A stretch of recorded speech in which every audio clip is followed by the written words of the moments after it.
आपकी और हमारी हर दिल अजीज नेता, जिनमें हम इंदिरा गांधी की झलक देखते हैं, आदरणीय प्रियंका गांधी जी से आग्रह करूंगा, आप पधारें और उत्तर प्रदेश के अंदर प्रतिज्ञा का संचालन करें।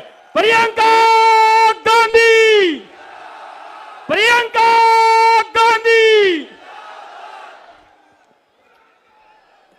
आदरणीय भूपेश बघेल जी, श्री अजय लल्लू जी, श्रीमती आराधना मिश्रा जी, नसीमुद्दीन सिद्दीकी जी, श्री गजराज सिंह जी, श्री संजय कपूर जी, श्री इमरान प्रतापगढ़ी जी, श्री नरेश सैनी जी, श्री मसूद अख्तर जी, श्री फूल कुमार जी, श्री दीपक कुमार जी, प्रवीण अरुण जी, श्रीमती सुप्रिया अरुण जी, ओमवती देवी जी, श्रीमती इंदिरा भाटी जी, श्री जितेंद्र बघेल जी, श्री धीरज गुर्जर जी और श्री तौकीर आलम जी और यहाँ उपस्थित सभी नेतागण, पार्टी के कार्यकर्ता, पार्टी के पदाधिकारी, सभी सचिव, आप सबको मेरे ससुराल में बहुत बहुत स्वागत। और ससुराल वालों, आपसे माफी चाहती हूँ, बहुत दिनों बाद आई हूँ। माफ हूं कि नहीं? आपके शहर ने मेरे परिवार को संरक्षण दिया, उनको खड़ा किया। बंटवारे के बाद मेरे ससुर जी के पिता अपने परिवार को लेकर मुरादाबाद आए। यहीं से उन्होंने अपना कारोबार शुरू किया।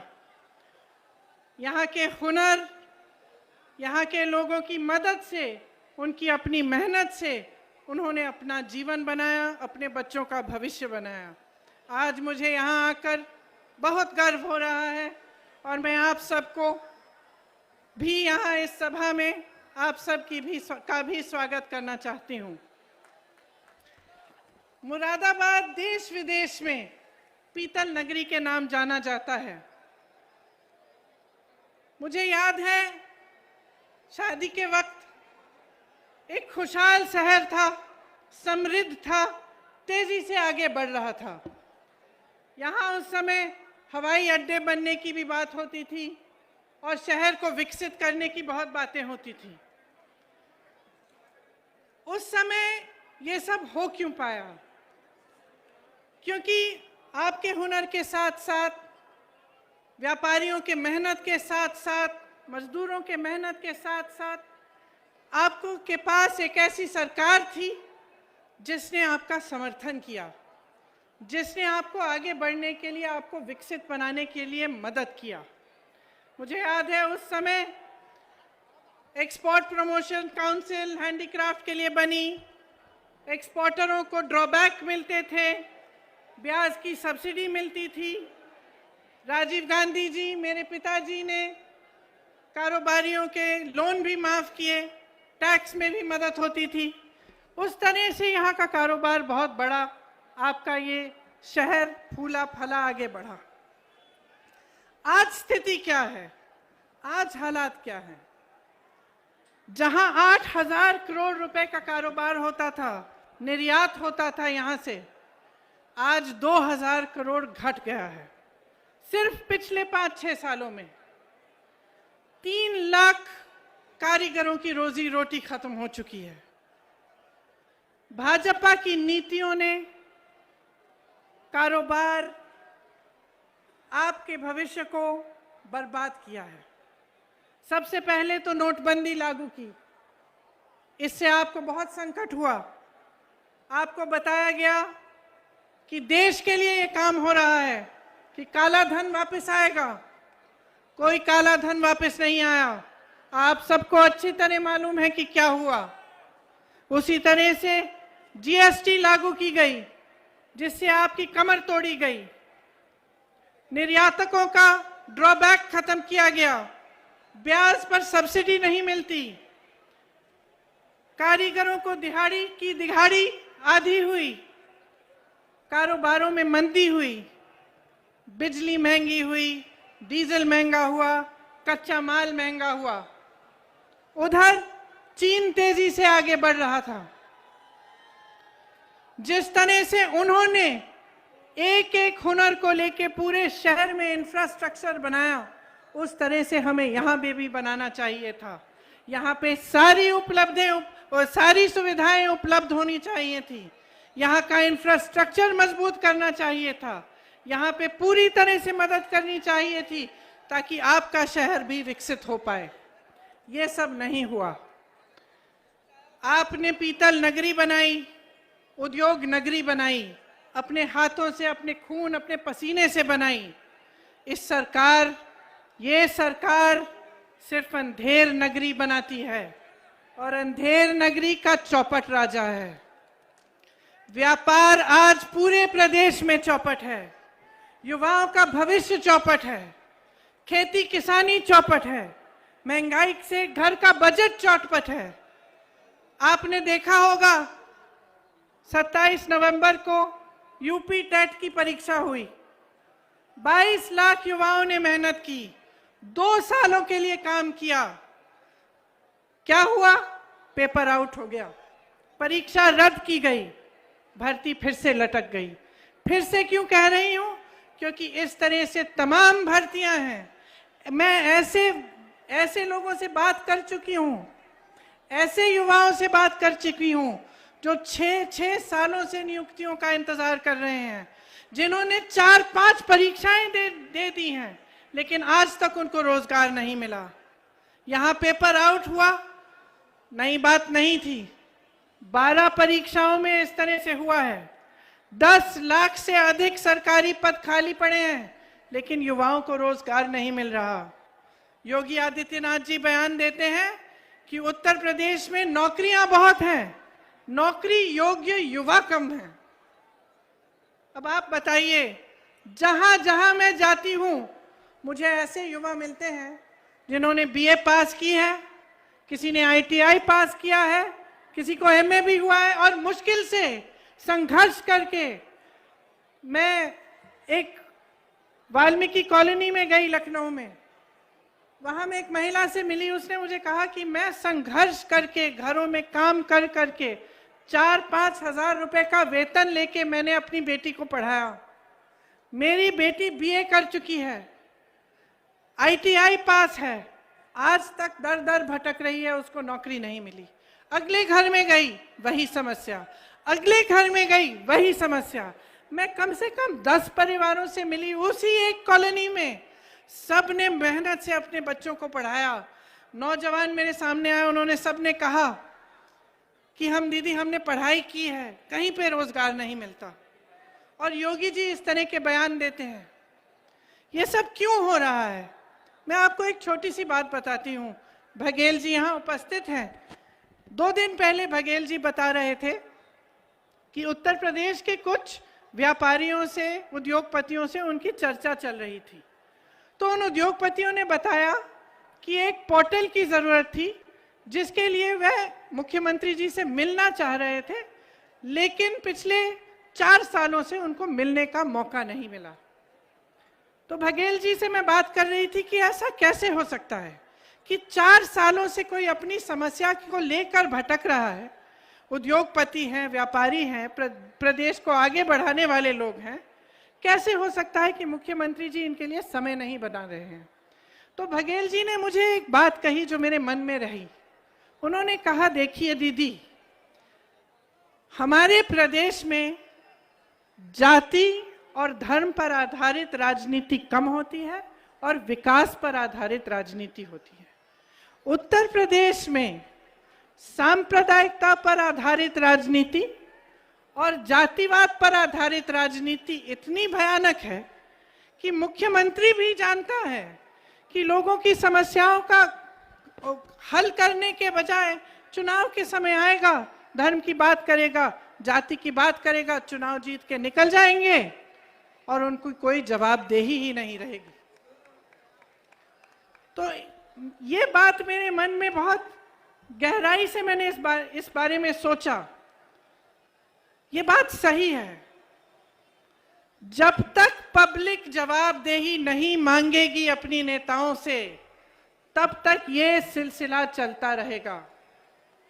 जब तक वोट विकास के आधार पर नहीं डलेगा, जब तक आप ये सवाल नहीं करेंगे कि मेरे गांव में, मेरे लिए, मेरे शहर में आपने 5 सालों में क्या किया, जब तक ये सवाल सबसे महत्वपूर्ण नहीं होगा, तब तक इसी तरह की राजनीति में आप फंसे रहेंगे, माफियाओं के दलदल में फंसे रहेंगे। मुझे आश्चर्य हुआ मैं जब यूपी आई, जमीन की माफिया, नदी की माफिया, बालू की माफिया, पढ़ाई की माफिया, इम्तिहानों की माफिया, जहां देखो माफिया ही माफिया। मुझे तो आश्चर्य है कि सांस पे कोई माफिया नहीं है कि आप सांस ले रहे हैं और आपसे हफ्ता लिया जाए। ये हालात है आपके प्रदेश के। ये हालात आप बदलोगे कैसे? मुझे बहुत बड़ी शिकायत है आपसे। जब तक आप इस तरह की राजनीति के घेरे में फंसे रहेंगे, तब तक कोई बदलाव नहीं आने वाला है। नेता के बाद नेता यहां मंच पर खड़े होकर फिजूल की बातें करेगा, आपको तरह तरह के वचन देगा, लेकिन उसको दिल में मालूम होगा कि उसकी कोई जवाबदेही नहीं है। इसीलिए सबसे बड़ी जिम्मेदारी आपकी है। आप नेताओं को जिम्मेदार बनाओ, सिखाओ उनको कि ऐसा नहीं चलेगा। मंच पर आकर खोखले वचन बनाए, 5 सालों के लिए आप कुछ नहीं करें, ये नहीं चलेगा। इसीलिए कांग्रेस पार्टी इस चुनाव को सिर्फ और सिर्फ विकास के आधार पर लड़ना चाहती है। हमने प्रतिज्ञाएं ली हैं। क्या प्रतिज्ञा ली है?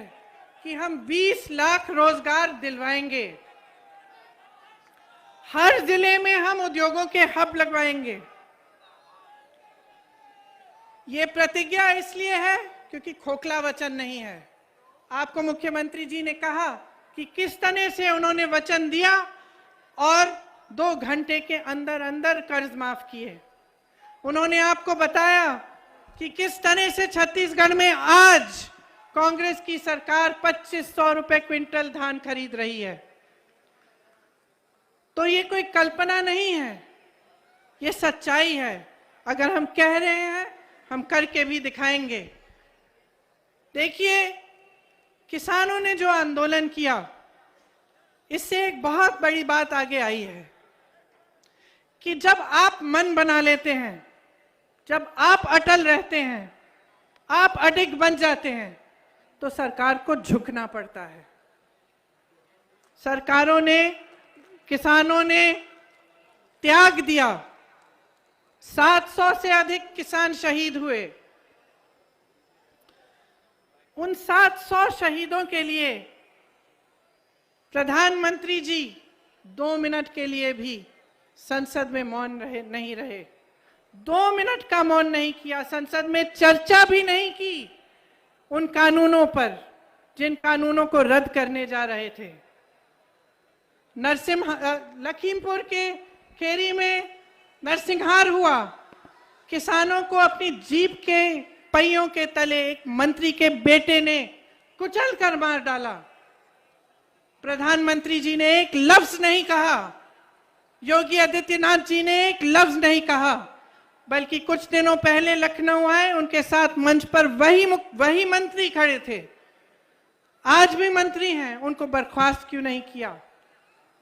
अगर उन्होंने उन परिवारों से बात करने की कष्ट की होती जिनके बच्चे शहीद हुए, उन विधवाओं से जिनके पति शहीद हुए, तो उनको पता चलता कि वो परिवार क्या महसूस कर रहे हैं, किस संकट से गुजर रहे हैं। और उनकी एक ही गुहार है कि जब तक ये मंत्री पद पर रहेंगे, तब तक हमें न्याय नहीं मिलेगा, हमें सिर्फ न्याय चाहिए। मैं ऐसे परिवारों के पास गई हूं जिनके पास कुछ नहीं है। वो कहते मुआवजा नहीं चाहिए, मुझे पैसे नहीं चाहिए दीदी, न्याय चाहिए, अपने बेटे के लिए न्याय चाहिए। इसीलिए मैं कहना चाहती हूं कि जो सबसे बड़ी बात किसान आंदोलन से ये निकली है कि शक्ति आपके हाथों में है, इस शक्ति को पहचानिए। इन 3 काले कानूनों के अलावा किसानों की बहुत बड़ी बड़ी समस्याएं हैं जिनको सरकार बार बार नकार रही है। आप ही को मालूम है कि गन्ना का कितना आपको भुगतान मिला, अभी भी 4000 करोड़ का भुगतान बचा है।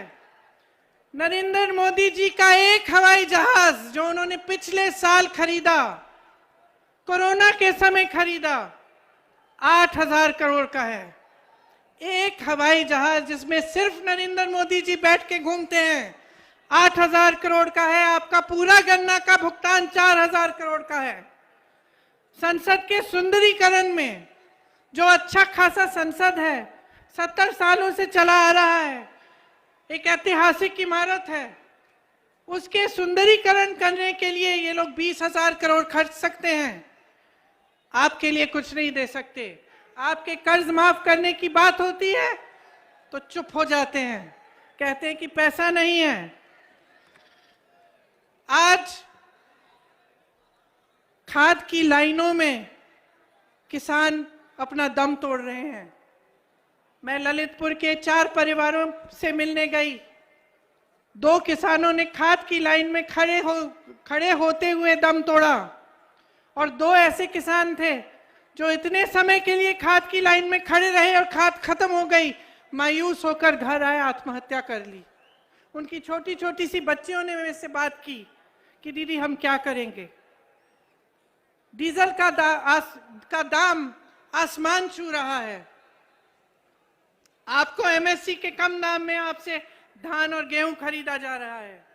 हमारी ये प्रतिज्ञा है कि छत्तीसगढ़ की तरह यहां पर भी 2500 रुपए में धान खरीदा जाएगा, यहां पर भी गेहूं 400 रुपए क्विंटल में खरीदा जाएगा। माफ करिए, गन्ना 2500 में गेहूं और धान और 400 में गन्ना। किसानों के लिए हमने तय किया है कि आपका पूरा कर्जा हम माफ कराएंगे। देखिए, महंगाई बहुत ज्यादा है। मैं जानती हूं कि आप कितना तड़प रहे हैं महंगाई की वजह से। ये मेरी महिलाएं बैठी हैं, ये लोग सोचते हैं कि आपको एक गैस सिलेंडर पकड़ाकर आपके प्रति पूरी जिम्मेदारी खत्म हो गई। इनको दिखाइए कि जब तक आपको पैरों पे खड़ा करेंगे नहीं, जब तक आपको सशक्त नहीं बनाएंगे, आपको मजबूत नहीं बनाएंगे, तब तक आपका वोट उनको नहीं मिलेगा। मैं आप सबसे कहना चाहती हूँ, महिलाओं को आगे बढ़ाओ। ये महंगाई की मार किसानों पर है, गरीबों पर है, दलितों पर है, लेकिन सब वर्गों में इनका बोझ आप उठाती हैं। मैं जानती हूं कि आप कितना संघर्ष कर रही हैं।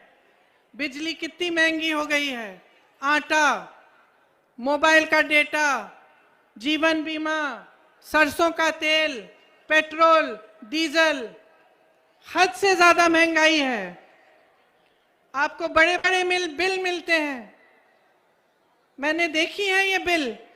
महिलाएं मुझे कहती हैं कि हमने तो बिजली ऑन ही नहीं की, हमने चला, यहां बिजली आई ही नहीं, फिर भी हमें इतनी बड़ी बिल मिल रही है।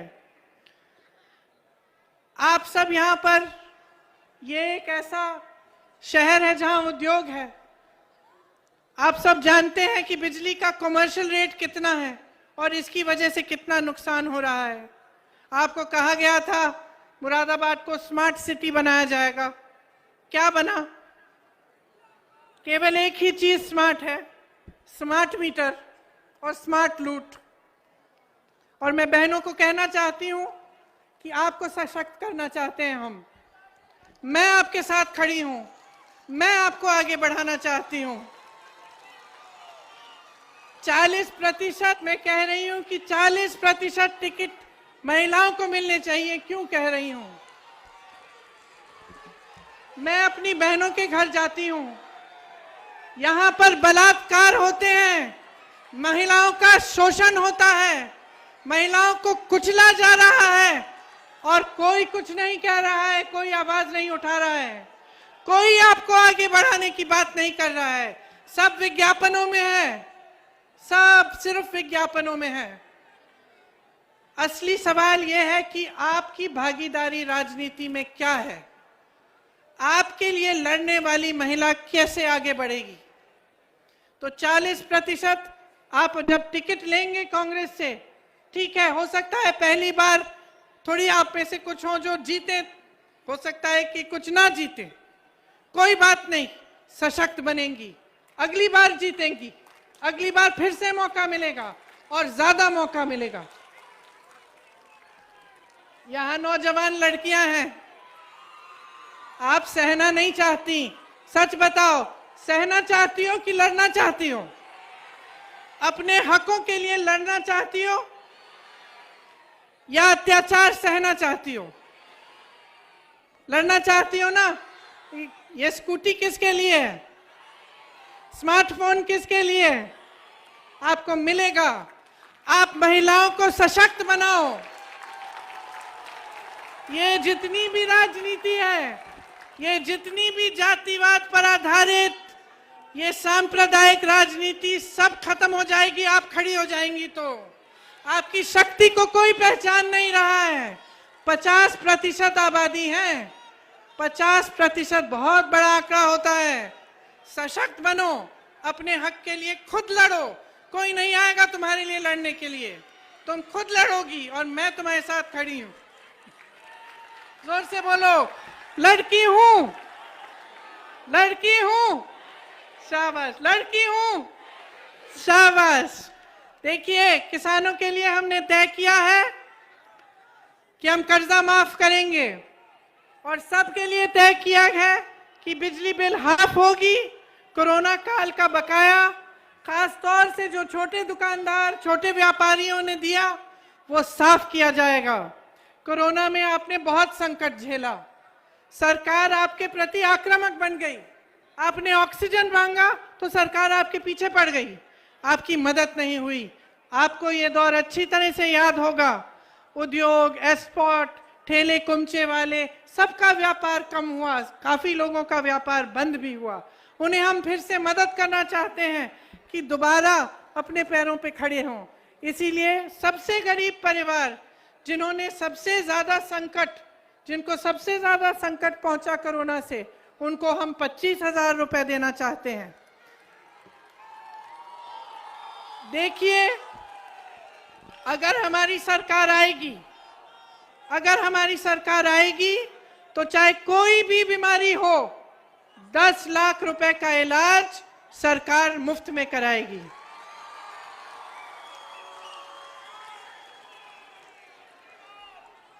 वृद्धा और विधवा पेंशन 1,000 रुपए देंगे और जितनी भी नई सरकारी नौकरियां हैं उसमें पहले से जो आरक्षण है उनके तहत ही 40% आरक्षण महिलाओं को मिलेगा।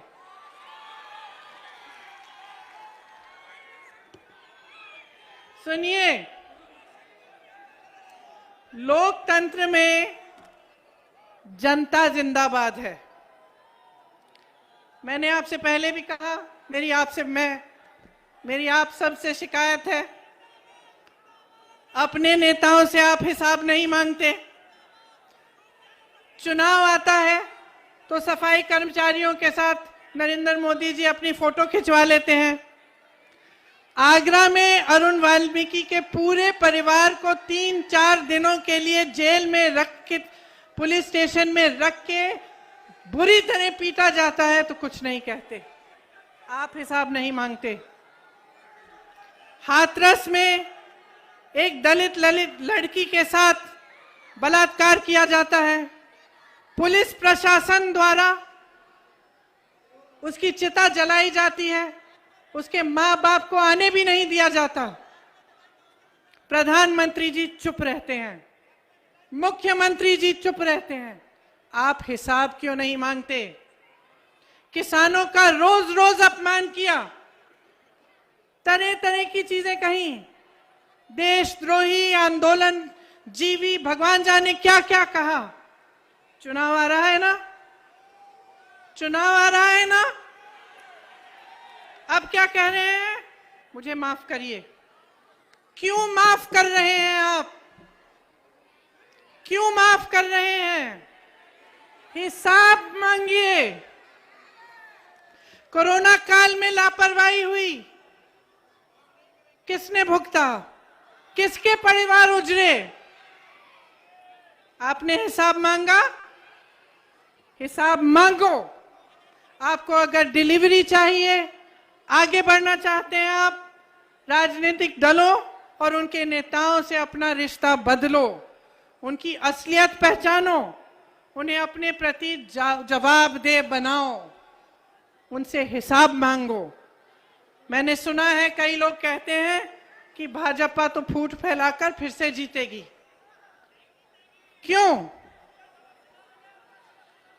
क्योंकि असलियत ये है कि जिनको आज मुख्य विपक्ष माना जा रहा है, वे विकास का एजेंडा सेट नहीं कर रहे।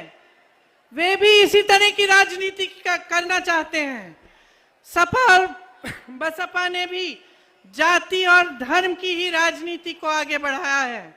सपा सरकार में जातिवाद और गुंडाई, और बसपा में आपने लूट देखा है।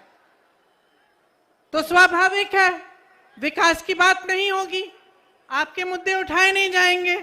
आपने समाजवादी का नारा देखा है? नया नारा सुना है?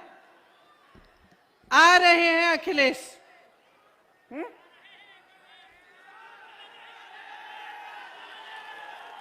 मैं पूछना चाहती हूं, सीए और एनआरसी के कानून बने, मैंने अपनी आंखों से देखा। मैं बिजनौर गई। बिजनौर में एक 19 साल का लड़का अनस दूध बेचता था, उसकी निर्मम हत्या की गई। दूसरे घर में गई, एक लड़का सुलेमान मस्जिद के बाहर खड़ा था, पुलिस ने गोली मारी, उसकी हत्या कर ली, कोई कार्रवाई नहीं हुई। मैं पूछना चाहती हूं, क्या अखिलेश जी आए? उम्भा में नरसंहार हुआ, 13 आदिवासियों की मौत हुई, उनको पीटा गया लाठियों से, उनको गोली मारी गई। क्या अखिलेश जी आए? उन्नाव और हाथरस में क्या हुआ? मेरी बहनें बैठी हुई हैं। उन्नाव और हाथरस में महिलाओं पर अत्याचार हुआ, उनको जलाया गया। क्या अखिलेश जी आए? किसानों के आंदोलन में लखीमपुर खीरी में नरसंहार हुआ। जैसे मैंने कहा, आप सब ने देखा वो वीडियो, जीप के नीचे किसानों को कुचला गया। क्या अखिलेश जी आए? तो अब चुनाव के समय क्यों आ रहे हैं?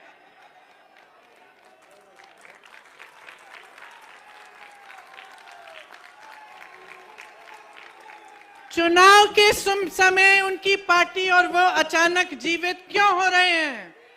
पिछले 5 सालों से कहां थे जब कांग्रेस सड़कों पर लड़ रही थी, जब कांग्रेस के 18,500 से ज्यादा कार्यकर्ता जेल में बैठे थे, जब हमारे अध्यक्ष 28 दिन के लिए कोरोना के समय जेल में थे, तब समाजवादी के नेता कहां थे? तब समाजवादी के कार्यकर्ता कहां थे? तब अखिलेश जी कहां थे? उस समय अखिलेश जी क्यों नहीं आए? मैं पूछना चाहती हूं, जब दलितों पर अत्याचार हुआ, हाथरस में हुआ, आगरा में हुआ, अभी हाल में फाफामऊ इलाहाबाद में मैं गई थी, दलित परिवार पर अत्याचार हुआ, उनको चारों को, माँ, बाप, बेटा, 10 साल का बेटा जिसको ठीक से सुनाई भी नहीं देता था, और 15 साल की लड़की का बलात्कार करके उन सब की हत्या की गई। मैं पूछना चाहती हूं, बसपा के नेता कहां थे? उन्होंने आवाज क्यों नहीं उठाई? जब वे बयान देते हैं तो ऐसा क्यों लगता है कि भाजपा जैसा ही बयान दे रहे हैं? क्योंकि सब अंत में ये सोचते हैं कि आपकी समस्याएं, आपके दुख, आपका दर्द, आपकी पीड़ा, आपका संघर्ष से उनकी राजनीति से कोई मतलब नहीं है।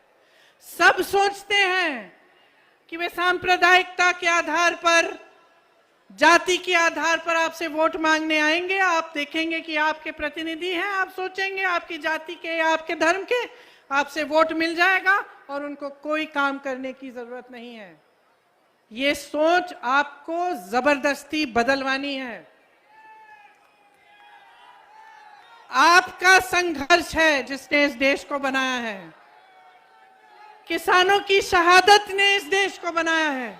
हमें आजादी किसानों ने दिलवाई, आपके पूर्वजों ने दिलवाई। जितने भी बड़े नेता आजादी के समय आंदोलन में थे, सब आप ही में से आए। ये लोकतंत्र है, इसमें आपसे मजबूत कोई नहीं है। और मैं आपसे बताना चाहती हूं कि कोई ऐसा जंग नहीं है जो बगैर लड़े जीता जाता है। तो ये सब जो कह रहे हैं कि जीतने वाले हैं, जब लड़ ही नहीं रहे हैं तो जीतेंगे कैसे? ये सब सिर्फ सोच रहे हैं कि अपना टाइम आएगा, हम राज करेंगे, हम लूटेंगे, 5 साल बाद आकर हम फिजूल के मुद्दे उठाएंगे और हम फिर से राज करेंगे। इस सोच को बदलिए। टाइम आपका है, समझदार आप हो, विवेक आप में है। इस देश को बदलना है, अपने प्रदेश को इस खाई में से निकालना है, तो आपको मजबूत बनना पड़ेगा और आपको बहुत समझदारी से अपना वोट देना पड़ेगा। तो आज मैं यहां इसलिए आई हूं कि मैं आपसे कहना चाहती हूं, मैं आपको मौका देना चाहती हूं राजनीति को बदलने का। मैं अपनी बहनों को मौका देना चाहती हूं और आप सबको कि राजनीति को विकास पर आधारित बनाओ, अपने नेताओं को जिम्मेदार बनाओ। ये देश आपका है, किसी की जागीर नहीं है। कोई कितना भी बड़ा नेता हो, उसकी जागीर नहीं है। ये देश आपका है। अपने घर को संभालो, अपने परिवार को संभालो, अपने देश को संभालो, उसको सुरक्षित रखो, उसको मजबूत करने के लिए सही निर्णय लो। सही निर्णय यही है कि विकास होना चाहिए, चुनाव के समय विकास की बात होनी चाहिए। मैं आप सबको बहुत धन्यवाद देना चाहती हूँ। बारिश हो रही है और कष्ट नहीं दूंगी। आप सबको बहुत बहुत धन्यवाद देती हूँ कि आपने मेरा इंतजार किया, और अगली बार अपने पति को भी यहाँ लेकर आऊंगी, अपने ससुराल, आप सबसे मिलवाऊंगी। आपको बहुत बहुत धन्यवाद। जय हिंद, जय हिंद, जय हिंद।